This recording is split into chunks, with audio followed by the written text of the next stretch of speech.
నమో వెంకటేశాయ. నేను మీ ఎర్రగొండ్ల బాలాజీ ఆలయ వ్యవస్థాపకుని మరియు కడప జిల్లా ఆలయాల పరిరక్షణ కమిటీ చైర్మన్ జట్టింగ్ రామాంజనేయులు డాక్టర్. ఈరోజు మన గుడికి శ్రీమతి డాక్టర్ డి మస్తానమ్మ గారు, తిరుపతి వాస్తవ్యులు. వీరు ఆంధ్రప్రదేశ్ రాష్ట్ర అధికార భాష మెంబరు. వీరు మన గుడి దర్శనానికి వచ్చారు. వీరి మాటల్లో కొన్ని మాటలు అమ్మగారు మాట్లాడతారు. నమో వెంకటేశాయ. చెప్పండి మేడం. అందరికీ నమస్కారం.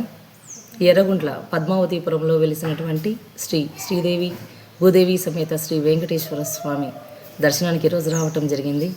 ఏపీఐఐసిలో చీఫ్ మేనేజర్గా ఉన్నటువంటి రామాంజనేయులు గారి యొక్క జీవిత కళ ఈ ఆలయం రూపంలో నెరవేరిందని చెప్పవచ్చు. స్వామివారు శ్రీదేవి భూదేవి సమేతంగా భక్తులకు వరాలు ఇచ్చే దిశగా ఎంతో ప్రశాంతంగా ఈ ఆలయ నిర్మాణం జరిగింది. ఇది భవిష్యత్తులో ఎర్రగుంట్ల గ్రామానికి, ఎర్రగుంట్ల పట్టణానికి త్వరలో తలమానికంగా ఈ టెంపుల్ ఉంటుంది అనటంలో అతిశయోక్తి లేదు. బాలాజీ క్షేత్రంగా ఇప్పటికే కడప జిల్లాలో ఎంతో గొప్ప పుణ్యక్షేత్రంగా ఈ ఆలయం అలరారుతూ ఉంది. ఈ టెంపుల్ నిర్మాణము స్వామివారి ఆలయం గోపురం చుట్టుపక్కల అష్టలక్ష్మిలను కూడా ఏర్పాటు చేశారు.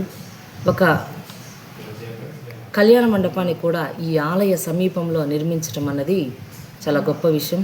భవిష్యత్తులో స్వామివారి ఆలయంలో వివాహం చేసుకోవాలి అన్న వారి యొక్క కళను కూడా రామాంజనేయులు గారు ఇలా చేస్తున్నారు. ఈరోజు మేము ప్రొద్దుటూరికి కాలేజీ పరంగా వచ్చాము. ఇక్కడ ఈ ఆలయం యొక్క చరిత్రను, ఆలయం యొక్క మహిమలను తెలుసుకొని ఎర్రగుంటలో ఉన్నటువంటి వెంకటేశ్వర స్వామి ఆలయానికి రావటం అనేది మాకు చాలా సంతోషం ఇచ్చింది సార్.